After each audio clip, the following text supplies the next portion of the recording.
नमस्कार दोस्तों, जय श्री राधे कृष्ण।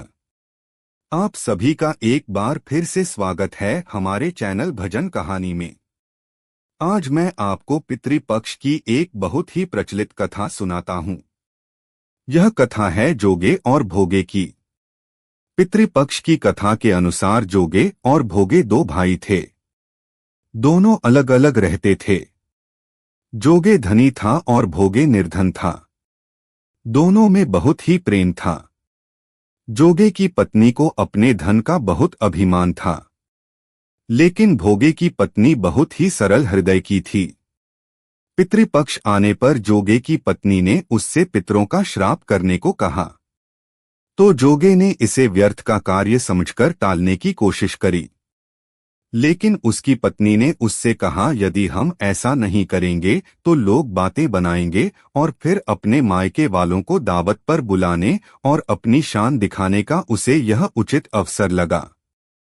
वो बोली, आप शायद मेरी परेशानी की वजह से ऐसा कह रहे हैं, लेकिन मुझे कोई परेशानी नहीं होगी। मैं भोगी की पत्नी को बुला लूंगी और उससे सारा काम करा लूंगी। फिर उसने जोगे को अपने पीहर न्योता देने भेज दिया। दूसरे दिन उसके बुलाने पर भोगी की पत्नी सुबह सुबह आकर काम में जुट गई। उसने रसोई तैयार की, अनेक पकवान बनाए और सारा काम निपटाकर अपने घर आ गई। आखिर उसे भी तो पितरों का श्राद्ध और तर्पण करना था।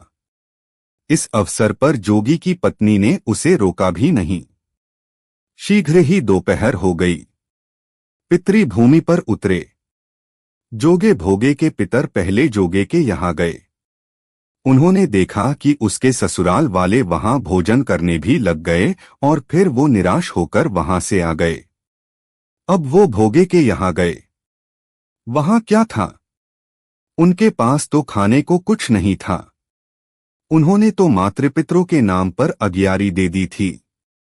पितरों ने उसी की राख को चाट लिया और भूखे ही नदी के तट पर जा पहुंचे। थोड़ी देर में सारे पित इकट्ठे हुए और अपने यहाँ के श्राद्धों की तारीफ करने लगे। जोगे भोगे के पितरों ने अपनी आप बीती सुनाई और फिर वह सोचने लगे, अगर भोगे समर्थ होता तो शायद उन्हें भूखा नहीं रहना पड़ता।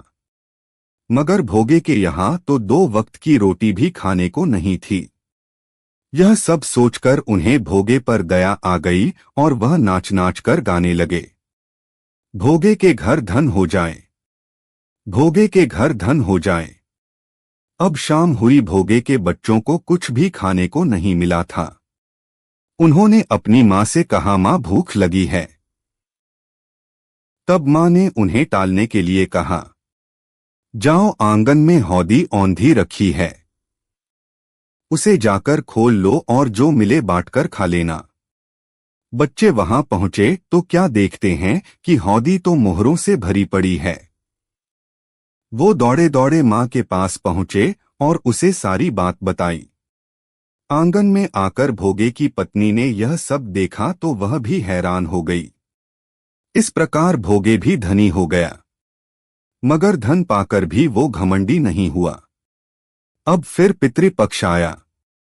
श्राद्ध के दिन भोगे की पत्नी ने बहुत से व्यंजन बनाए। ब्राह्मणों को बुलाकर श्राद्ध किया, भोजन कराया और दक्षिणा भी दी।